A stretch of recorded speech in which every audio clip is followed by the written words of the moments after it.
You are listening to Gamer Girls Radio, sponsored by the Pink Controller. Welcome back for another gaming news update. It's the Big Saturday Show, game news from the last week. And of course, make sure you like, comment, and subscribe for news and more. Oh my gosh, we have such a wild lineup for you today. But before we get into the absolute chaos of this week's industry updates, I just have to remind you that thepinkcontroller.com is an amazing source for gamer merch right now. You literally have to visit their site. Yes, go check out the link. Okay, so grab an energy drink because the gaming industry was firing on all cylinders between July 20th and July 24th, 2026. I mean, we are racing through 9 massive updates today. It is so much news. Where are we even starting? Well, we're kicking things off with some heavy metal. Ultimate Admiral, Dreadnoughts by Samustai is officially setting sail on PlayStation 5 and Xbox Series X and S. But isn't a heavy historical naval strategy game going to feel incredibly clunky on a console? I am just picturing a total nightmare trying to use a controller for that. Right. It sounds like a UI disaster on paper. But the developers actually rebuilt the interface from the ground up to feel intuitive on gamepads. Oh, thank goodness. Yeah, they use these really snappy radial menus to command your fleets. But the real magic is what they did with the engine. They engineered a brand new realistic water physics system for current-gen consoles. You are getting dynamic ocean foam and wave displacement. Wait, actual ocean foam? Yes, and they optimized the performance so that when you have huge fleets on screen firing everywhere, the frame rate doesn't tank. But the absolute biggest thing is that it natively includes the massive DIP Classic 1.3.3 mod. Wait, they baked a massive community mod right into a console release. That is crazy. It is incredibly rare. It was made possible with the help of Brother Monroe's team. Basically, it completely rebalances the physics of the entire game. It changes artillery, armor penetration, torpedo speed, and even the ship designer tool. So it makes it way harder. Oh yeah, it forces you to think like a real naval engineer. If you make your ship too heavy with armor, it will literally capsize. But for the purists who think that sounds way too punishing, you can actually just turn the mod off to play vanilla. Okay, I love that you have the option. Managing historical naval simulations is intense, but speaking of managing things, let's pivot to an entire festival celebrating every kind of simulation. SimFest is live on Steam right now until July 27th, which is so funny to me because managing virtual lives is somehow infinitely more appealing than doing my real-life chores. I know exactly what you mean. Doing real dishes is awful, but virtual dishes. Sign me up. This is actually the 5th annual event brought by Mythright, Stray Fun Studio, and Future Friends Games. So what is actually included in the sale? Oh my gosh, over 125 fan-favorite sim games. We are talking cozy life sims, city builders, job simulators, fishing, theme parks, and they are up to 90% off. Wait, 90%? That is a huge steal. It really is. And you can also play tons of free demos and wishlist upcoming titles. It is the perfect time to stock up on management games. Cozy is great, but let's completely transition from lighthearted life sims to a game where life is nothing but brutal, dark fantasy suffering. I am screaming because the dark fantasy text-based RPG The Life and Suffering of Sir Brante has hit the Nintendo Switch and Switch 2. Yes, by Schisma Games and 101 XP. It's basically a choose-your-own adventure book, but if every choice could trigger a brutal feudal uprising. That is the perfect way to describe it. It dives so deep into the lore of the Blessed Arachnean Empire. Basically, society is divided into these rigid castes called lots by divine law. And you play a commoner, right? Exactly. You play a lowly commoner trying to challenge fate. The crazy part is that the 15-plus hour first playthrough features 0 clearly good or bad paths. It is just actions with unavoidable consequences. So you just suffer no matter what? Literally, yes. But the huge news is they just revealed a standalone sequel called The Life and Suffering of Prince Jarian. Oh wait, so we go from playing a peasant to playing the actual ruler. Yep, you play as the heir to the empire. And it brilliantly proves that rulers suffer just as much as commoners, just with way higher stakes. That sounds insanely stressful. Well, I think I need to step down from the throne of an empire and just build a brand new empire on the asphalt. Highway Heroes is a new truck tycoon management game by Pixel Federation, launching globally on iOS and Android. it looks so addicting. But I have to ask you, why is the idea of calculating fuel costs and matching cargo so weirdly addictive on mobile?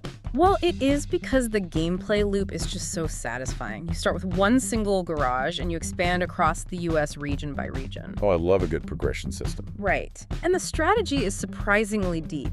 You customize your haulers with decals and performance parts, and you have to constantly manage truck durability and upgrade your service bays. So you are basically running the whole logistics company. Yes, and they have an idle system, meaning your fleet earns money around the clock. So you can literally just log in, make your big picture boss moves, and let the game do the rest. Okay, I love a game that plays itself while I sleep.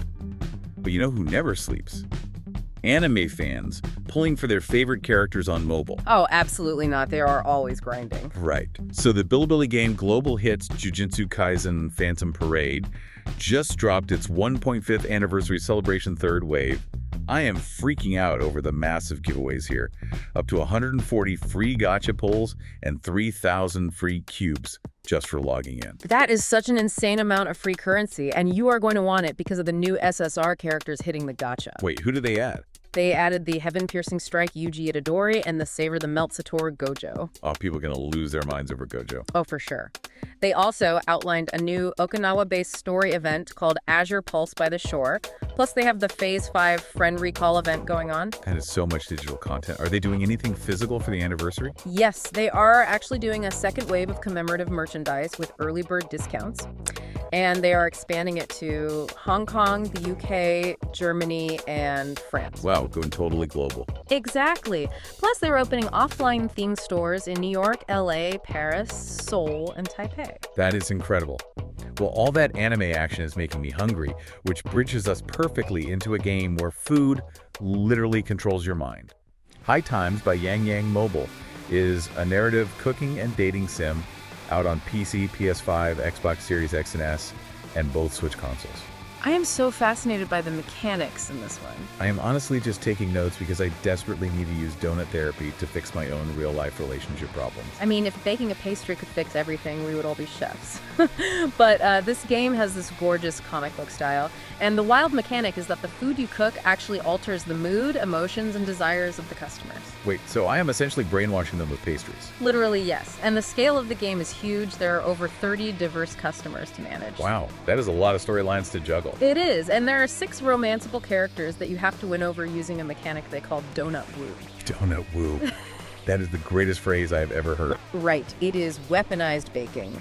And you can earn over 100 cafe decorations. Plus, it is presented like a premium visual novel with full English voice acting and animated cutscenes. That sounds amazing. But if mind-altering donuts aren't chaotic enough for you, it's time to add 7 friends and some tapioca pearls to the mix. Oh no, this game. Yes. Boba Cafe Simulator by Kaikemi and Arabit just launched on Steam, complete with a 35% early adopter discount until July 31st. But I have to ask you about the 8-player online co-op. Is this going to completely destroy my friendships when someone burns the tapioca pearls? Oh, it is absolutely going to cause screaming matches. The developers specifically advertised the workplace chaos. I can already hear the arguments over the headsets. Oh yeah, because the management mechanics are actually super deep. You are handcrafting over 120 recipes, adjusting the prices, and negotiating delivery app contracts. Wait, you have to deal with in-game delivery apps? Yes, and you have full store customization, but then they add these totally crazy twists. What could be crazier than 8 people making boba? Well, there are night-only shops where you brew magical potions, plus farming and fishing. Magic potions at a boba shop. Yeah, and the seasonal weather actually affects drink demand. But the best part is, if a customer gets too troublesome, you can literally just knock them out to help them get their beauty sleep. Are you kidding me? Just punching a customer because they didn't like their milk tea. Exactly. It is pure, unhinged chaos. Okay, well, taking the theme of workplace chaos and cranking it to an intense, literal battlefield, we have Hell Let Loose, Vietnam. Talk about a tone shift. Right, so there is an open cross-play playtest happening this weekend on PC, PS5, and Xbox Series X and S. It is by Team 17 and Expression Games.